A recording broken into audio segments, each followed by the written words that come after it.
asam lambung itu diciptakan Tuhan itu untuk melindungi tubuh kita dari berbagai serangan kuman. Jadi ada bakteri, ada virus yang mungkin ikut termakan iya atau bener. terminum. Ada semut yang ikutan masuk gitu Iya ya. kan? Atau ketika kita ketawa terbahak-bahak gitu, Iya. gitu kan, ada aja tuh yang masuk gitu. Si makhluk-makhluk yang Makanya tidak ketawanya terlihat. jangan lupa ditutup ya. Gitu kan. Nah, apa-apa yang masuk kan kalau misalnya nggak ada pelindungnya dari Tuhan, dia langsung nyerang tubuh kita. Oh iya benar. Langsung Sebenarnya diserap ya nanti ya. pelindungnya mulainya dari mulut sih, tapi asam lambung merupakan salah satu garda pertahanan tubuh kita untuk memusnahkan, mengendalikan bakteri jahat atau virus atau jamur atau apapun yang jahat, seharusnya tidak masuk gitu ya. yang masuk ke dalam bisa lewat hidung, bisa lewat mulut. Tapi kalau asam lambung berarti lewat mulut yang ketelen. Nah, supaya daya tahan tubuh kita bagus, maka lambung nggak boleh.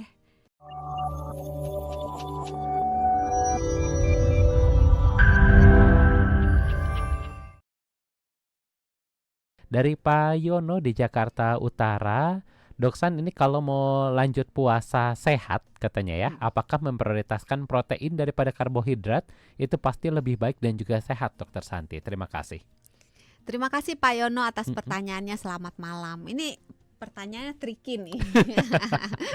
Karena gini, apakah memprioritaskan protein daripada karbohidrat itu pasti lebih baik dan lebih sehat? Masalahnya karbohidrat sama protein tuh dua-duanya sama-sama makronutrien, makro gizi yang dua-duanya kita perlu makan. Oh oke. Jadi nggak bisa milih. Nggak bisa dinolkan salah satunya gitu ya? Untuk beberapa keadaan boleh. Oke. Karena ada beberapa keadaan, misalnya apa ya, Gula kalau gitu dia ya? gulanya parah banget, lebih baik karbohidratnya sangat rendah atau rendah. Iya. Tapi untuk beberapa keadaan juga nggak bisa makan protein, maka proteinnya mungkin bisa dalam bentuk yang lain gitu. Jadi memang agak tricky. Tapi untuk orang umumnya yang sehat, nggak ada penyakit apapun, itu karbohidrat dan protein dua-duanya sama-sama penting. Nah, kenapa sekarang ini orang-orang tuh cenderung ributnya makan protein? Karena orang Indonesia itu kalau makan cenderungnya kurang proteinnya, banyak karbohidratnya. Jadi contoh deh, tadi di luar ibu kita Kartini, ibu kita Kartini itu sedang mencoba pola makan omet. Oh ya. Tapi ketika ditanya, dia tidak memenuhi kebutuhan protein hariannya hanya dalam waktu 1 kali makan. Padahal dia dengan yakinnya udah makan telur 2 gitu kan. Padahal butuhnya lebih dari itu. Jadi sebenarnya bukan berarti proteinnya diprioritaskan daripada karbohidrat, tapi lebih hati-hati kita konsumsi protein karena umumnya makanan kita tuh kurang proteinnya gitu. Terus karbohidratnya umumnya banyak, maka jumlah perimbangannya itu yang diperbaiki dan pemilihan jenisnya. Protein yang baik itu adalah protein yang lemaknya nggak banyak. Jadi gaji-gajinya bukan gajian ya. gaji lemak ya. Gaji lemak gitu ya. Terus kulit-kulit gitu. Itu jangan terlalu banyak dimakan. Jeroan jangan terlalu banyak dimakan.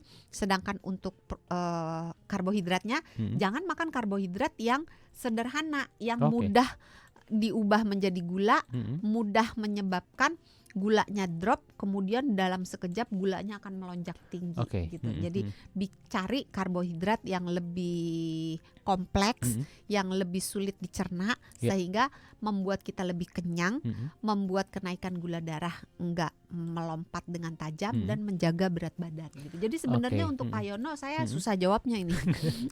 Karena kalau Pak Yono terbiasa dengan pola makan yang tinggi karbohidrat, rendah protein, maka memprioritaskan protein jadi hal yang baik. Tapi bukan berarti melupakan karbohidrat gitu. Karena protein dan karbohidrat dua-duanya sama-sama kita butuh. Mudah-mudahan menjawab untuk Pak Yono di Jakarta Utara. Baik, semoga menjawab untuk Pak Yono ini di Jakarta Utara. Kita juga masih akan ngomongin soal yang tadi, kalau misalnya dia punya mah nih, dok, ataupun terbiasa berpuasanya ini di backup sama obat mah.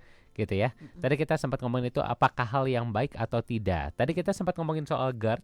Ini kalau GERD ini kan memang ada beberapa obat yang harus diminum sampai habis, diperbaiki Iya. dulu Mm-mm. GERD-nya, dan beberapa obat GERD juga ini justru menurunkan asam lambung untuk diproduksi Oh, sehingga tadi nanya gunanya asam lambung apa? oh iya gunanya. Udah inget akhirnya. Kita tadi di belakang layar tuh inget-inget Tadi pertanyaan sebelum apa break yang apa ya? ternyata itu. Gitu ya. Ayo Heeh. tebak-tebak. Kalau sahabat Mm-mm. Sonora mau ikutan nebak boleh. Boleh ya, kita kasih waktu 1, 2, 3. Ya, Nggak nggak ada yang jawab ya. udah. Jawab sendiri berarti ya. Jawab sendiri ya. Eh, asam lambung itu Mm-mm. diciptakan Tuhan itu untuk melindungi tubuh kita Mm-mm. dari berbagai serangan kuman. Mm-mm. Jadi ada bakteri, ada virus yang mungkin ikut termakan Oh, iya atau benar. terminum. Ada semut yang ikutan masuk gitu Iya ya. kan? Atau ketika kita ketawa terbahak-bahak gitu, Iya. gitu kan, ada aja tuh yang masuk gitu. Mm-mm.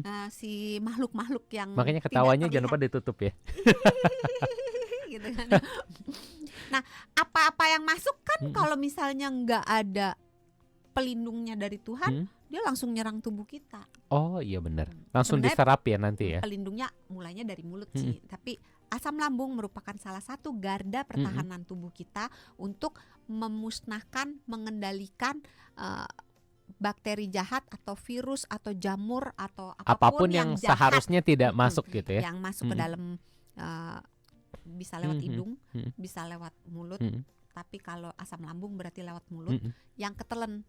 Nah, supaya daya tahan tubuh kita bagus, Mm. maka lambung nggak boleh Nggak boleh tanpa nggak ada asam. asam gitu ya. Iya, karena kalau kita minum PPI kayak omeprazol, Mm-mm. lansoprazol, esomeprazol, pantosol, Mm-mm. itu obat-obat yang sifatnya menghambat pembentukan asam lambung Mm-mm. akan membuat pH di lambung itu tidak cukup asam Mm-mm. untuk mengendalikan si populasi yang jahat-jahat yang Iya, ikut iya, iya. ketelen. Oh, Jadi oke. selain tadi Mm-mm. pencernaan, Mm-mm. penyerapan zat Mm-mm. gizi juga membantu kita untuk menjaga imun tubuh. Oke. Nah, itu kan tadi untuk orang-orang yang GERD nih, Dok. Tapi Mm-mm. bagaimana dengan obat mah gitu yang cair ini kan misalnya ada yang fungsinya beberapa untuk melapisi lambung, ada juga yang hal-hal lainnya gitu. Tiap ini beda-beda. Nah, ini bagaimana dengan mah? Apakah berpuasa sambil mengkonsumsi obat mah ini menjadi satu hal yang jadi cukup baik untuk mereka yang punya masalah dengan lambung mereka? Tergantung, kalau misalnya lagi akut dan nggak parah-parah banget, boleh dikonsumsi dengan tujuan supaya bisa menjalankan puasa Mm-mm. Ramadan, Mm-mm. karena kan sifatnya wajib. Mm-mm. Tapi juga menjaga kesehatan. Oke. Tapi kalau untuk sesudah bulan berpuasa yang hukumnya wajib, Mm-mm. berarti kan pilihan kan. Betul. Nah, kalau pilihan, kalau memang harus mengkonsumsi obat dan berpuasa akan memperparah sakitnya, ditunda dulu aja puasanya. Oh, oke. Beresin dulu satu persatu. Kalau penyakitnya udah beres, boleh berpuasa. Atau kalau misalnya disambi, boleh dengan itu tadi mengkonsumsi obat-obatan mah selagi berpuasa, terus dilihat efeknya. Kalau misalnya berpuasa meringankan gejala-gejala mahnya, ya tinggal dilanjutkan sehingga lama-lama kan obat mahnya bisa berhenti kalau udah sembuh. Oh kan. iya. Tapi kalau seandainya berpuasa bisa memperparah, malah jadi tambah parah, ya berpuasanya stop dulu, beresin dulu obatnya, beresin nggak cuma obat ya, orang kadang-kadang maunya obat doang. Lifestyle-nya gitu juga kan. harus diperbaiki Lifestyle-nya ya. juga harus diperbaiki, pola makannya aja. Udah tahu sakit mah, udah tahu sakit GERD, makannya yang pedas, yang asam, gitu ya. yang berminyak Iya, gitu kan. Terus yang banyak gasnya, terus makannya juga nggak teratur jamnya, sekali makan makannya 3 bakul, sekali nggak makan gitu. Jadi gaya hidupnya diperbaiki, stresnya diperbaiki, minumnya juga jangan kurang. Nah, kalau semua faktor-faktornya itu sudah diperbaiki, kalau udah sembuh ya lanjut. Mau lanjut boleh, enggak juga nggak apa-apa sih. Intinya jangan Nggak ada yang maksa. jangan akhirnya berpuasa ini bergantung juga sama obat juga ya, ini nggak baik ya. Karena obat terus-menerus bukannya tanpa Memperbaiki gitu ya. Iya, bukannya tanpa konsekuensi. Pasti ada efek sampingnya. Iya.